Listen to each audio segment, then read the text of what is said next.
Curtis Ellis coming up, few moments. Oh, we're going to be doing a victory dance on this great trade agreement. No more NAFTA. We've been fighting it for 35 years. I hate NAFTA. I never thought I'd see the day where it was done, kaput, gone, and replaced by something better that actually helps the American worker. And more good news. If you're working in America today and you have a job, even more good news. If you're one of the 350,000 people that work for Amazon, guess what? You just got a raise. If you're below $15, now you're going to be starting November 1st at $15. Amazon saying, you know what? We have to raise wages. Keep good people. See, when the economy is booming and you have more jobs than people to fill the jobs, that means companies are good people. They have 2 applicants for 3 jobs. And if they're good applicants, they're going to have to pay them. So I'm in favor of a $15 minimum wage, as you know. But here's what's even better. When you don't even have to have it mandated by the federal government.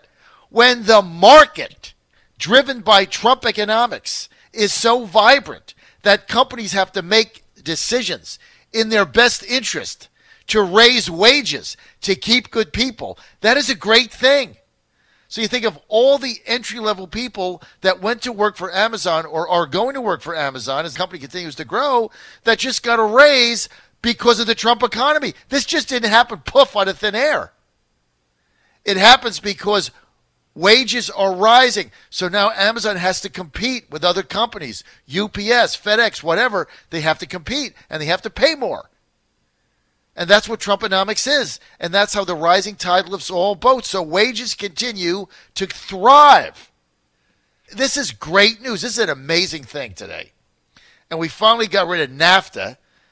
You know what? When NAFTA was first going down, Curtis Ellis is with us. So we're going to bring him in now. Curtis Ellis, a senior policy advisor with America First Policies. And you got to go back to the NAFTA days. I mean, I remember this so vividly. It was like was it Clinton that got elected? And then Gingrich came, it was like 95, and this big NAFTA thing was going on, and it was going to be like the panacea, and all these jobs were going to be created, and we were going to be the service economy, whatever nonsense they were selling us. And back then, you know how many Republicans were fighting NAFTA? Like 3. Like me, Trump, and Pat Buchanan. That's it. And if you were against NAFTA, you know what? And Curtis can attest to this. If you were against NAFTA in the 90s, you were looked at as like some kind of an economic Neanderthal, like dumber than a box of rocks. Like you couldn't see the future. You were mired in the 1800s, and you wanted to bring back blacksmiths or something, the horse and buggy. Like you just couldn't get with it. You couldn't understand the global world economy and how the hemisphere works. Remember all that nonsense? They embarrassed you into submission. And we said it was going to be a disaster, and it wasn't. Now the president has changed it. And joining us now to break this whole thing down for us and tell us what the differences are and how great it is, the new USMCA, U.S.-Mexico-Canada trade deal. Curtis Ellis, who has been fighting this battle with me for 4 decades, and he's joining us now. Curtis, it's like Christmas in October. It is. It's a great day. It's incredible. We thought NAFTA was here to stay, but it's gone. It's going to be gone. Now, I tell you, Congress is going to pass this thing. The Democrats, they may be resistors and persisters and all of that stuff, but they know that if they oppose getting rid of NAFTA, they will be getting rid of their own future, getting rid of the last working man's vote in America. So we can be confident this is going to pass. This is a great day. Everything you said is so true, John. You were just stupid if you were against NAFTA. Like, oh, Al Gore figured that out a long time ago. He debated Ross Perot and brought up Smoot-Hawley, and we were all for buggy whips if you're against NAFTA. And by the way, the other promise they made with NAFTA is it was going to end illegal immigration. Right. Because that's right. All those people were going to be so happy to be working in factories in Mexico, they wouldn't come north anymore. So we saw how it all worked out. Another big lie from the big liar Bill Clinton. But as you said, there were just just boatloads of Republicans on board with it, too. This was an example of the bipartisan screw you state, right? The bipartisan screw us state, the uniparty. They make believe, play fight over all these extraneous topics, but when you get down to the nut cutting, when you get down to the money stuff, they're all on the same page. Exactly. More outsourcing, more get rid of our jobs and industries, more money for the politicians, and you all just get in line. You know what was amazing about it, and I'm so glad that we're talking about this a little bit, because we do have to take a victory lap. And so their audience knows, Curtis Nelson and I have been fighting NAFTA for 35 years, since its inception, because we knew this was going to happen. But you have to remember, back then, we were really mocked. Anybody that was opposed to NAFTA, I mean, they made to feel like they were complete idiots. Remember that? I mean, we were made fun of, we were mocked, we were ostracized. And, you know, Yeah. you look back at it, everything that we predicted would happen, bad, all happened. And I remember the argument about it was going to end illegal immigration. I'm like, no, the opposite is going to happen, because they're not going to get paid anything down there. Well, right? That's right. So, you know, you got to understand that the Mexicans lost out on this, too. This was a bad deal for everybody, except for a few giant global corporations that were able to outsource work, move the auto industry to Mexico, and the Mexicans never got paid anymore. Actually, studies have shown that real wages have dropped in Mexico. The country was flooded with subsidized corn from Archer Daniels, Midland, and Cargill, and it drove all the Mexican farmers out of business. And they were happy, you know, for 1,000 generations, they were happy to, you know, poke a hole in the ground with a stick, put a corn seed in it, and then take a siesta next to the cactus. And that's the way they've been living. But they were driven off the land because of subsidized farm products from America, which suddenly were allowed into Mexico. And it bankrupted the rural economies in Mexico, so all those people had to come north to work as with leaf blowers and whatnot, or in meat packing houses in Arkansas, processing chicken, or beef carcasses in Iowa, because they couldn't make a living in Mexico anymore the way their parents and grandparents for 1,000 millennia had been doing it. So they lost out. It destroyed Mexican industries. I traveled a lot in Mexico in the 1970s, and they had all kinds of little industries that serviced Mexico, right? And you could find unique products in Mexico made by Mexican companies, made by Mexicans. Those all got wiped out by NAFTA. And you had American companies selling their goods into Mexico, some of them, and it destroyed a lot of the local economy in Mexico. So they lost out. The wages went down, and it was a disaster all around. So this new NAFTA, what it does, this USMCA, is going to, it requires that the cars that are sold in the United States and have to be made, 75% of them have to be made in U.S., Canada, or Mexico. The way it was 60%. So almost half of the car could come from Asia. Mm-hmm. And you know it would be far more than that, because the way they do accounting, the government does accounting, they would just transship stuff through Mexico and say it came from Mexico, and really it came from China. Right. And under the TPP, it would have been even more. Only half of the car needed to be made in the U.S., in North America. Well, anyway, so it goes up to 75%, and a hefty percentage of that has to be made by people earning at least $16 an hour.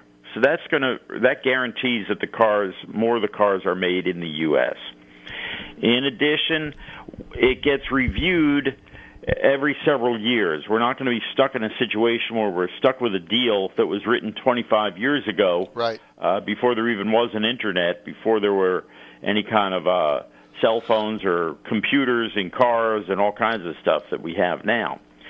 And it is going to increase American dairy exports to Canada. Now, it was real funny that during the news conference yesterday, where President Trump said, look, we're increasing the dairy exports to Canada, but look, the Canadians, they have a dairy industry. They want to protect their dairy industry, and they're allowed to do that, but just give us a better shot at it. So, look, we want to protect our industries. Canada wants to protect its industries. They're allowed to do that. You know, these people who believe that there's some kind of magic free trade magic wand you can wave, and suddenly everybody is going to be part of a one big happy global economy. That's just fantasy land. But the new NAFTA, it's going to do something to address that giant sucking sound that Ross Perot talked about. You know, maybe a lot of your listeners might not have been around then, or you know, they might have been around, but they might have been kind of young. What happened during the first debate of NAFTA, the first time NAFTA was debated in 1994? By the way, this is another example. Bill Clinton did exactly what Barack Obama did in 2008. During the campaign, he said, I'm against NAFTA, it's going to be disaster for American workers, and we're not going to do it. And Barack Obama said that in 2008. Oh, NAFTA, I'm going to renegotiate it. But as soon as he got in office, Bill Clinton pushed to get it done, pushed it through Congress. And he reversed himself entirely. And he sent out his boy, Al Gore, to debate on TV why NAFTA was a great thing. And he debated Ross Perot. Mm-hmm. And Ross Perot, who was a third-party candidate, was wholesale against NAFTA. He said, if we do this trade deal with Mexico, we are going to have, you're going to hear a giant sucking sound of jobs going to Mexico. And boy, was he right. But Al Gore, you know, the good schoolboy that he was, said, oh, this is ridiculous. And he took out a picture of Congressman Smoot and Congressman Hawley. Mm-hmm. And these are the guys who wrote the Tariff Act of 1930. And they, of course, they looked like they were dressed in 1930s clothes, and right. They had, you know, different fashion look right. back then. Right. And so they looked kind of funny. Mm-hmm. And so it became a big joke, and their name, Smoot, you know. So that became a big joke. Smoot right. Hawley, and anybody who was in favor of NAFTA was like, Smoot Hawley. And then, with the help of the Wall Street Journal editorial page, and the Wall Street Journal is, of course, the mouthpiece of the global corporations who right. believe in open borders, right. no countries at all, just right. let us rape and pillage anywhere on earth without right. anything like a national legislature or a national border getting in the way of our ability to just exploit the cheapest labor anywhere right. and rape and pillage all over the world as we wish. The Wall Street Journal editorial page invented this lie that the Smoot-Hawley, that the Tariff Act of 1930 created the Great Depression. Lie. Complete lie. And that has become accepted gospel wisdom everywhere. And it still pops up. And you find Republicans saying it, you find Democrats saying it, you find Beto O'Rourke saying it in Texas, you find every moron idiot who doesn't even understand economics, but they know for sure Fake that news. The Great Depression was caused by tariffs, right? That's what caused it, the Smoot-Hawley Tariff Act. And that's what caused the Great Depression. And it's a complete lie, complete fabrication, and no basis in truth whatsoever. But that is now the accepted wisdom. And anytime anybody attacks Donald Trump for standing up to China and putting tariffs in place for defending American industries, they say, well, don't you know that tariffs caused the Great Depression? It's unbelievable. And how do you know that? Well, I read it somewhere. Do you know where you read it? Well, everybody knows that. Case closed. And so that all happened. As a result, that all came out of the debate over NAFTA in 1994. Thank you, Al Gore. Exactly. Another lie from the Democrats. And, aided by the Republicans right. at the Wall Street Journal editorial page. All of the Republicans. I mean, back then, Curtis, the Republicans were totally complicit in this. This was driven by Newt Gingrich. I mean, Bill Clinton basically came along for the ride. Gingrich and the Republican majority, John Tejas, they all drove it. See, people forget this. I remember, and you remember, the Republicans drove this. And they really believed that, this was open trade, open borders, everything was going to be fine. And look, Wall Street driven, right? They got big donations by it because Wall Street, Lower Manhattan, they have one focus, and that's on the ownership class. That's on, if you are an owner, things will be good for you because you make more money. And they view workers as simply a commodity. The first thing you learn in Economics 101 is you go into a junior in high school and they talk to you about diminishing resources and supply and demand, and they say the number one biggest cost of business is what? Labor. Labor. Right. I mean, you learn that as a sophomore in high school, so it never stops. Now, Curtis, so lay out for us, this is a great victory for American workers, American farmers. Lay out like the top 3 or 4 changes and how they positively affect Americans going from NAFTA to United States, Mexico, Canada, or USMCA. Oh, some of the top changes. It increases the amount of a car that must be made in North America. It increases it up to 75%, three-quarters of a car. To enter the United States duty-free, three-quarters of that automobile must be made in the United States. It increases the amount of dairy products that the United States can sell in Canada, so that our dairy farmers in upstate New York, Wisconsin, and in the northern interior and California, there's a lot of dairy in California. It's the number one dairy state in America. Will have a greater access not just to Canada, but to third countries, because Canada, under this agreement, will reduce its subsidies to the dairy products it exports to third countries. It subsidizes its excess dairy production and undercuts our prices in third countries. Are you there? Yes, go ahead. Yeah, okay. I heard a click. I wasn't sure. And it increases protections for digital trade, intellectual property rights in the digital trade, which, of course, did not exist at all in the previous NAFTA because there was no digital trade. There was no Internet. There was, and what's happened over the last 25 years is Canada put in all these crazy protections and requirements and regulations so that Americans couldn't even sell stuff to Canadians on eBay. It became virtually impossible. So e-commerce has now increased. We can now actually sell stuff to Canadians over the Internet, and that we couldn't do before. And I was told, and I'm still trying to check this out, there is an agreement, there is a stipulation in this USMCA that if Canada or Mexico enters a trade agreement with a non-market economy, and that means China, right? They're the biggest non-market economy out there. If they do, all bets are off. We can withdraw from NAFTA, we can withdraw from our trade agreement with that country.